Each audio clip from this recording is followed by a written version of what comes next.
පියුමි හංස මාලි විසින් ඉතා අඩු මුදලට මිලදී ගන්නා ලද සම පැහැපත් කරන ආලේපන වර්ග ඉතා ඉහළ ලාභයක් තබාගෙන අලෙවි කර ඇති බවට නීති විරෝධී වත්කම් විමර්ශන කොට්ටාසය සිදු කළ විමර්ශනයකදී හෙළි වී තිබෙනවා.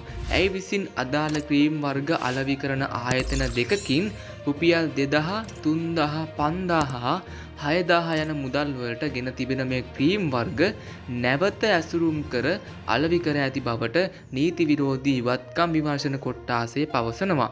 අදාළ ආයතනයේ සේවකයන්ගෙන් සිදු කළ ප්‍රශ්න කිරීම්වලදී මේ බව අනාවරණය වී ඇති අතර මෙලෙස අඩු මුදල ලබා ගන්නා ආලේපන වර්ග ඇය විසින් ඇසුරුම් කර රුපියල් 28000 සිට 33000 දක්වා මිල ගණන් යටතේ අලෙවි කර ඇති බවත් ඇය විසින් ව්‍යාපාර නාම 4ක් ලියාපදිංචි කර මෙම ව්‍යාපාරය සිදු කර ඇති බවත් හෙළි කරගෙන තිබෙනවා.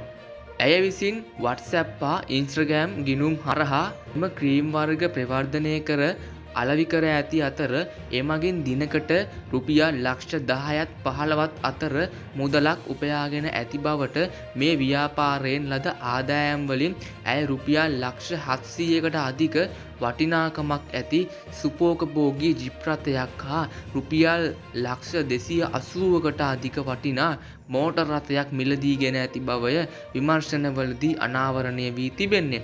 එමෙන්ම කොළඹ පිහිටි සුපිරි නිවාස සංකීර්ණයකින් රුපියල් ලක්ෂ 1400කට අධික වටිනා නිවසක්ද ඇය විසින් අදාළ මුදල් යොදවා මිලදීගෙන තිබුණා. එසේ වෙතත් ඇය විසින් සත්‍ය වශයෙන්ම මෙම ක්‍රීම් වර්ග අලෙවියෙන්ම මුදල් උපයාගෙන ඇද්ද යන්න පිළිබඳව තවදුරටත් විමර්ශන ක්‍රියාත්මකයි.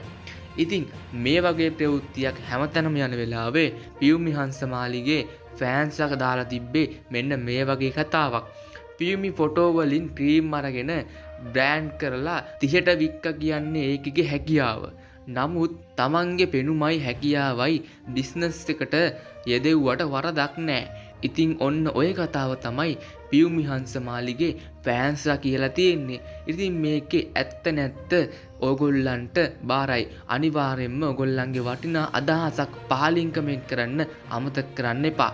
ක්‍රීම් එකක් විකුණලා මෙච්චර ලොකු ආදායමක් හම්බ කරන්න පුළුවන්ද? තීරණය ඔබ සතුයි. අනිවාර්යෙන් පහලින් කමෙන්ට් එකක් දාන්න අමතක කරන්න එපා.